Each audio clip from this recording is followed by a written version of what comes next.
Thank you, President, and thank you, Mr. Coleman, for your concise and rather interesting report on the situation in Moldova. I am definitely pro-enlargement. I think that enlargement policy is the most important European policy, and that Europe will not function as a union until it includes all the countries that wish to join, and you obviously wish to join.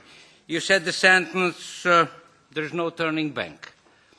I'm really glad to hear it. If there is no turning back, there is a way forward, and I really hope Moldova will be successful on this road.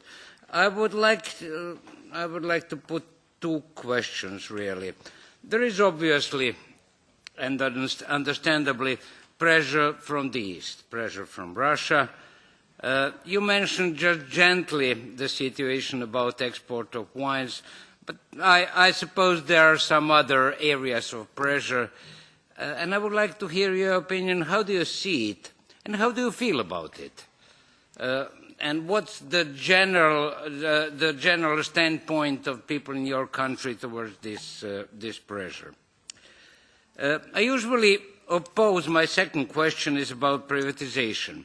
I usually oppose privatization in accessing countries, and with good reason.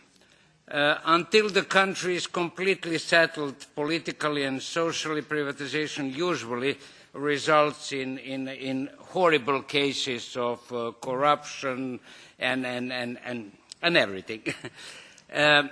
What's the situation in your country, and how do you see this urge to privatize everything in a short time? Thank you.